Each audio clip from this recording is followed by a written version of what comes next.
Hello everyone. Today we are going to study about DNA, fingerprinting. This we are studying the chapter molecular basis of inheritance. Let us start. As stated in the preceding section, 99.9% of base sequence among humans is the same, right ना? जैसा कि हमने पिछले section में पढ़ा है कि हम ह्यूमंस में 99.9% जो हमारा बेस सीक्वेंस है वो सेम है. अज्यूम करो कि human genome as 3 × 10⁻9 base pair. In how many base sequences would there be differences, right? तो डिफरेंस कितनों में होगा, कितने सीक्वेंसेज में होगा? 0.1% में ही डिफरेंस होता है, right? So it is these differences in sequence of DNA which makes every individual unique, right ना? केवल 0.1% ही डिफरेंस है ना? केवल इतना सा ही डिफरेंस की वजह से हम सभी लोग इतने अलग अलग दिखते हैं. सोचो, केवल इतना सा डिफरेंस है और हम लोग कितने अलग अलग दिखते हैं, है ना? Every individual is unique in their phenotypic appearance, जो भी उसका बाहर का अपीयरेंस है. Phenotype is the outer appearance, right? If one aims to find out genetic differences between two individuals or among individuals of a population, अगर किसी का M है कि कोई दो इंडिविजुअल्स में या कोई पॉपुलेशन में कुछ इंडिविजुअल्स में आपको जेनेटिक डिफरेंस अगर पता लगाना है, तो sequencing the DNA every time would be a daunting and expensive task, right ना? अगर आपको दो इंडिविजुअल्स के बीच में मान लो जेनेटिक डिफरेंस पता लगाना है, ठीक है, तो हर बार डीएनए को सीक्वेंस करना, ठीक है ना, ये एक बहुत ही डॉन्टिंग और एक्सपेंसिव टास्क रहेगा, right? Imagine trying to compare two sets of 3 × 10⁻6 base pairs, right ना? आप इमेजिन करिए कि हर बार आपको 3 × 10⁻6 बेस पेयर्स आपको कंपेयर करने हैं, right? DNA fingerprinting is very quick way, right? तो इसलिए क्या है, डीएनए फिंगरप्रिंटिंग एक बहुत क्विक तरीका है जिससे कि आप डीएनए सीक्वेंसेस को कंपेयर कर सकें किन्हीं भी दो इंडिविजुअल्स के. So DNA fingerprinting involves identifying differences in some specific regions in DNA sequence called as repetitive DNA, right? DNA fingerprinting basically क्या है कि डीएनए के डीएनए सीक्वेंसेस में, ठीक है ना, उनमें जो रिपीटेटिव, उनमें जो कुछ ऐसे डीएनए सीक्वेंसेस हैं जहाँ पर डिफरेंट है, राइट ना, जो भी 0.1% डिफरेंस है उसको आइडेंटिफाई करना, right? Identifying differences in some specific regions in DNA sequence, right? DNA sequence में, है ना, डिफरेंस को आइडेंटिफाई करना, ठीक है? तो वो क्या होते हैं, आपके रिपीटेटिव डीएनए होते हैं. Because in these sequences a small stretch of DNA is repeated many times, है ना? इनमें क्या होता है, एक स्मॉल स्ट्रेच ऑफ डीएनए ये बहुत बार रिपीट होता है. मान लो AGCT, ठीक है, फिर ये आगे जाके फिर AGCT यहाँ रिपीट हो रहा है, फिर मान लो यहाँ पे फिर AGCT. तो कुछ एक short stretch of DNA bar bar repeat होता है, ठीक है? यही बस डिफरेंस होता है. मान लो मुझ में मुझ में AGCT है, राइट, जो कि रिपीट हो रहा है बहुत बार. मान लो आप में ATCA है, ठीक है ना, ATCA वो आप में रिपीट हो रहा है. किसी और कोई थर्ड पर्सन है उसमें GATC है, ठीक है ना, तो सब में ऐसा अलग अलग है ना, तो यही 0.1% डिफरेंस और वो रिपीट होता है. जिसमें भी जो होता है वो रिपीट होता है बार बार, right? So these repetitive DNA are separated from bulk genomic DNA, right? तो जो भी बल्क जीनोमिक डीएनए है, जो 99.9% डीएनए है, राइट, और ये जो रिपीटेटिव सीक्वेंस है 0.1%, ये डिफरेंट होता है, ये सेपरेटेड होता है as different peaks during density gradient centrifugation, right? तो आप जब डीएनए का सैंपल लोगे कोई भी एक सेल का और आप उसको सेंट्रीफ्यूज करवाएंगे, राइट, और फिर आप जब उसका ग्राफ स्टडी करेंगे तो जो बल्क डीएनए है उसका पीक अलग आएगा और इस रिपीटेटिव सीक्वेंस का पीक अलग आएगा, राइट ना? तो 99.9% जो डीएनए है उसका पीक ये आएगा बल्क डीएनए का, राइट ना, एंड 0.1% जो रिपीटेटिव सीक्वेंसेस हैं उसका पीक ये आएगा, right? The bulk DNA forms a major peak and other small peaks are referred to as satellite DNA. ये और या फिर और भी छोटे पीक्स होते हैं, उनको आप सैटेलाइट डीएनए बोलते हो. Depending upon base composition, AT rich और GC rich, length of segment and number of repetitive units, the satellite DNA is classified into many categories such as microsatellites, mini satellites, etc., right? अब depend करता है कि base composition कैसा है ना, मतलब कि वो सीक्वेंस आपका AT रिच है या फिर GC रिच है, राइट, या फिर सेगमेंट का लेंथ कैसा कितना है, राइट ना, कितने नंबर ऑफ रिपीटेटिव यूनिट्स हैं, राइट ना. तो इसके बेसिस पर हम सैटेलाइट डीएनए को कुछ कैटेगरीज में हम डिवाइड करते हैं, like micro satellites, mini satellites etcetera. These sequences normally do not code for any protein, है ना. तो ये जो सीक्वेंसेज हैं, ये जो 0.1% सीक्वेंसेज हैं which are the repetitive sequence, ये कोई भी प्रोटीन के लिए कोड नहीं करते हैं, but they form a large portion of human genome, right. लेकिन ये ह्यूमन जीनोम का एक लार्ज पोर्शन बनाते हैं.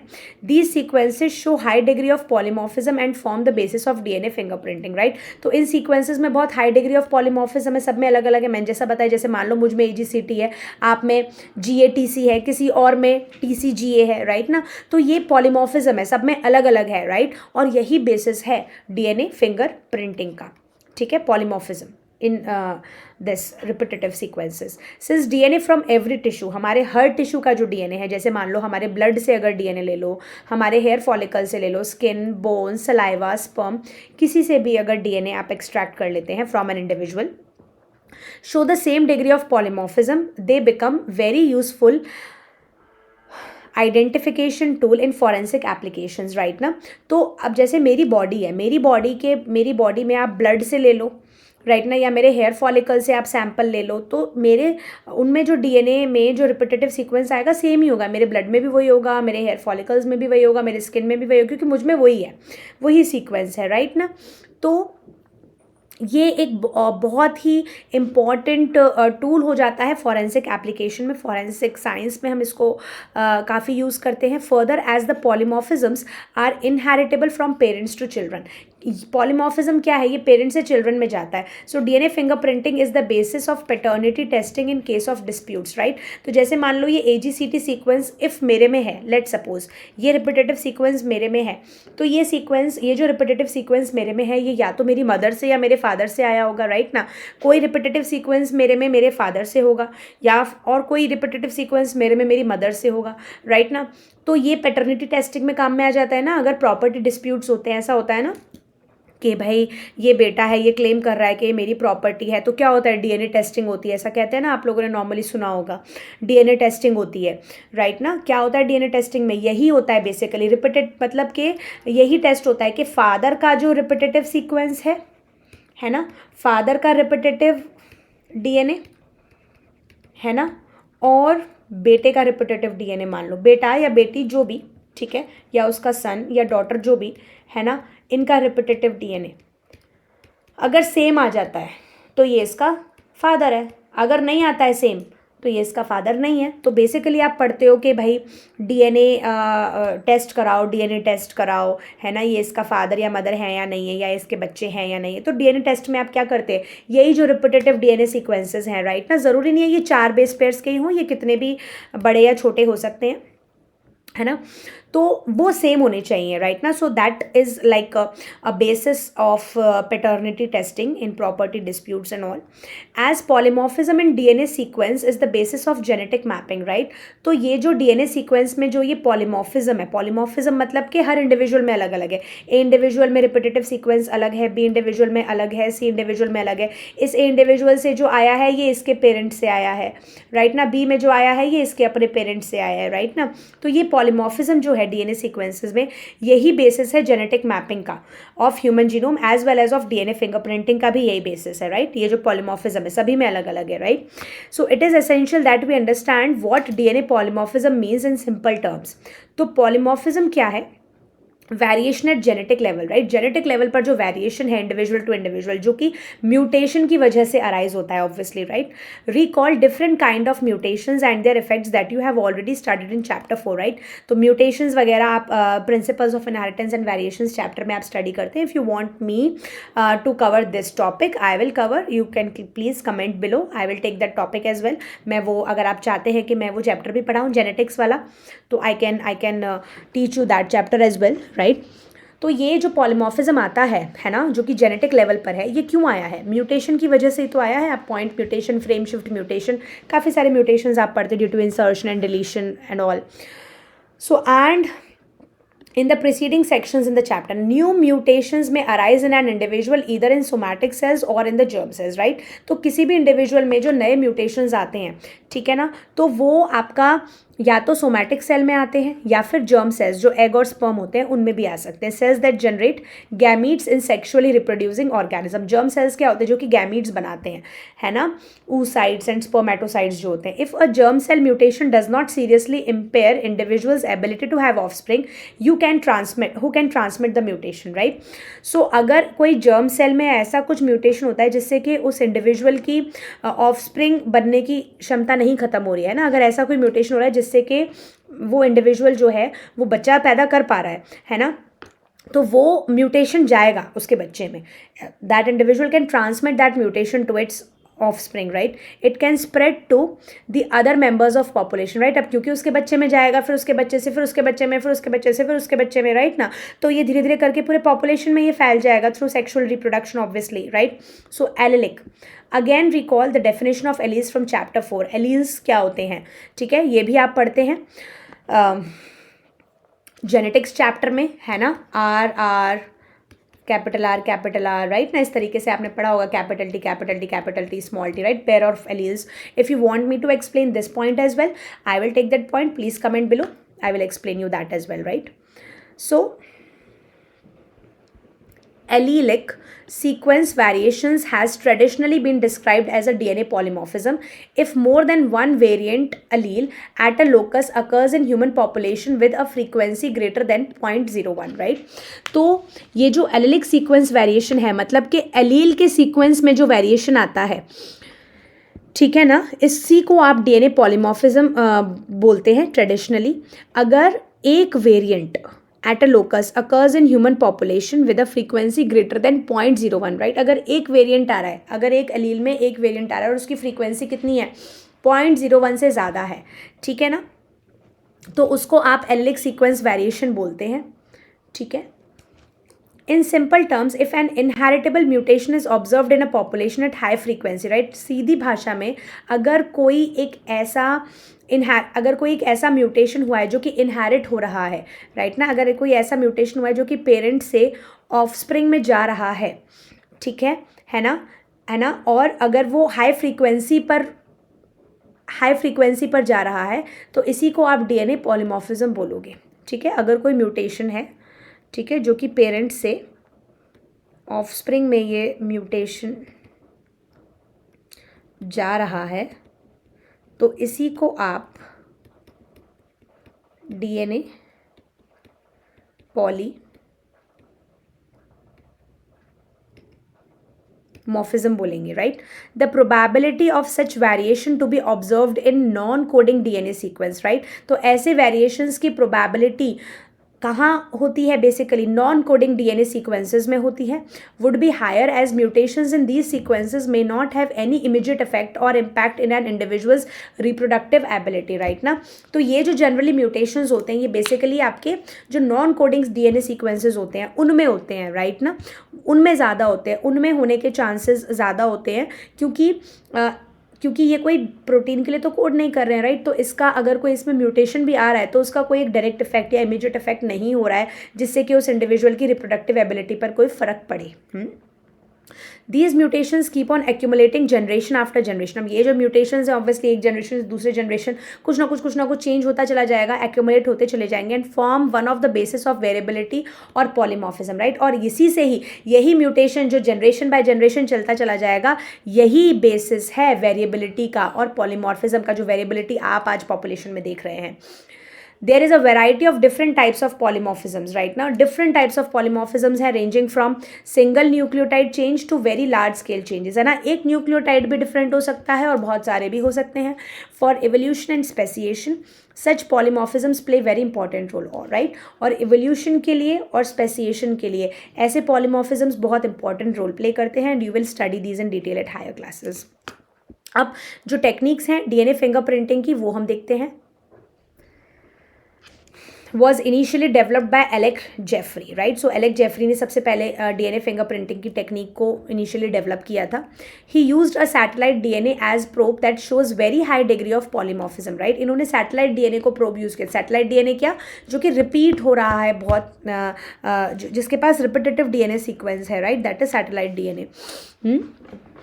तो satellite DNA basically आपके कौन से क्रोमोसोम नंबर पर होता है? देखो बेटा, मैं आपको इसके बारे में एक बहुत बेसिक इन्फॉर्मेशन दे देती हूँ। मान लो ये क्रोमोसोम है, ठीक है, ये क्या है? ये क्रोमोसोम है। ये क्रोमोसोम का ये क्या है? प्राइमरी कॉन्स्ट्रिक्शन है, जो कि आप इसको जानते हैं, ये सेंट्रोमेयर कहते हैं आप इसको, right. This is primary constriction, है ना। इसको आप क्या बोलते हैं? सेंट्रोमेयर बोलते हैं, राइट। तो कुछ क्रोमोसोम्स में, है ना, क्या होता है, एक सेकेंडरी कॉन्स्ट्रिक्शन और होता है, और उसके beyond repetitive DNA sequences present होते हैं, which is called as satellite DNA.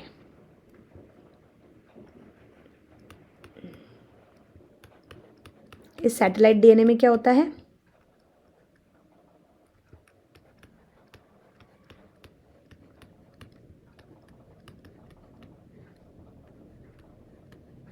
Repetitive DNA sequence होता है, ठीक है, and this is the secondary constriction, right. तो ये सेकेंडरी कॉन्स्ट्रिक्शन सभी क्रोमोसोम्स में नहीं होता है। It is present in chromosome number 13, 14, 15, 21 and 22। इन्हीं क्रोमोसोम्स में होता है, तो इसीलिए इन्हीं क्रोमोसोम्स को सैटेलाइट क्रोमोसोम्स कहा जाता है। आई बात समझ में?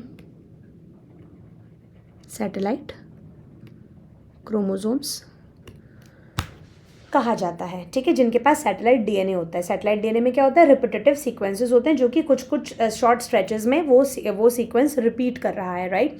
तो it used a satellite DNA, है ना। डीएनए फिंगरप्रिंटिंग में क्या यूज़ हुआ? Satellite DNA as probe use हुआ, जिसमें बहुत हाई डिग्री ऑफ पॉलीमॉर्फिज्म है, ठीक है। मतलब कि ये जो satellite DNA, it varies from individual to individual. It was called variable number of tandem repeats, है ना। मतलब कि बहुत सारे रिपीट्स हैं इनके, है ना, बहुत बार ये रिपीट हो रहा है, इसलिए इसको वेरिएबल नंबर मतलब बहुत ज़्यादा बार ये कुछ शॉर्ट स्ट्रेचेज हैं। टैंडम मतलब शॉर्ट स्ट्रेचेज हैं जो कि रिपीट हो रहा है, which is VNTR. The technique as used earlier involved Southern blot hybridisation using radio labelled VNTR as a probe, right. इस टेक्निक में इस रेडियो लेबल्ड VNTR को, है ना, इसको VNTR को रेडियो लेबल किया गया, एज अ प्रोब इसको यूज़ किया गया, और फिर सदन ब्लॉटिंग करी गई। इसमें क्या इंक्लूड हुआ? सबसे पहले डीएनए को आइसोलेट किया, फिर डीएनए को डाइजेस्ट किया with the help of some restriction endonuclease enzyme, जो कि रेस्ट्रिक्शन एंडोन्यूक्लियस एंजाइम क्या होता है? जो कि डीएनए सेगमेंट को बीच में से कोई भी स्पेसिफिक सेगमेंट से काटता है ना। अलग अलग रेस्ट्रिक्शन एंडोन्यूक्लियस एंजाइम होते हैं, राइट, जिनका अपना अपना अलग अलग स्पेसिफिक सीक्वेंसेस होते हैं, वहीं से वो कट करते हैं डीएनए को। फिर अब जब कट कर दिया तो डीएनए फ्रेगमेंट्स आ गए, उनको सेपरेट किया गया बाय जेल इलेक्ट्रोफोरेसिस मेथड।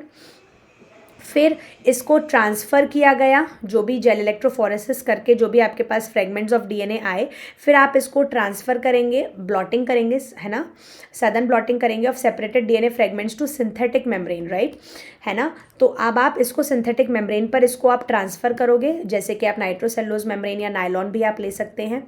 अब आप इसको हाइब्रिडाइज करवाएंगे, है ना, यूजिंग लेबल्ड VNTR प्रोब। आप प्रोब इसमें डालेंगे, अब वो जिसके भी कॉम्प्लीमेंट्री होगा वो उससे हाइब्रिडाइज हो जाएगा, राइट ना, जिससे नहीं होगा वो नहीं होगा। And detection of hybridise DNA fragments, अब मान लो ये 2 हाइब्रिडाइज्ड हो गए, राइट ना, इनको आप डिटेक्ट करोगे ऑडियो रेडियोग्राफी की मदद से। A schematic representation of DNA fingerprinting is shown in figure 5.16। ये हम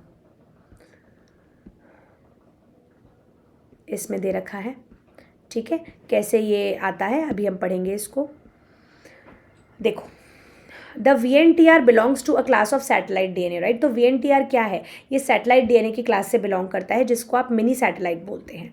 अ small DNA sequence is arranged tandemly in many copy numbers, right ना।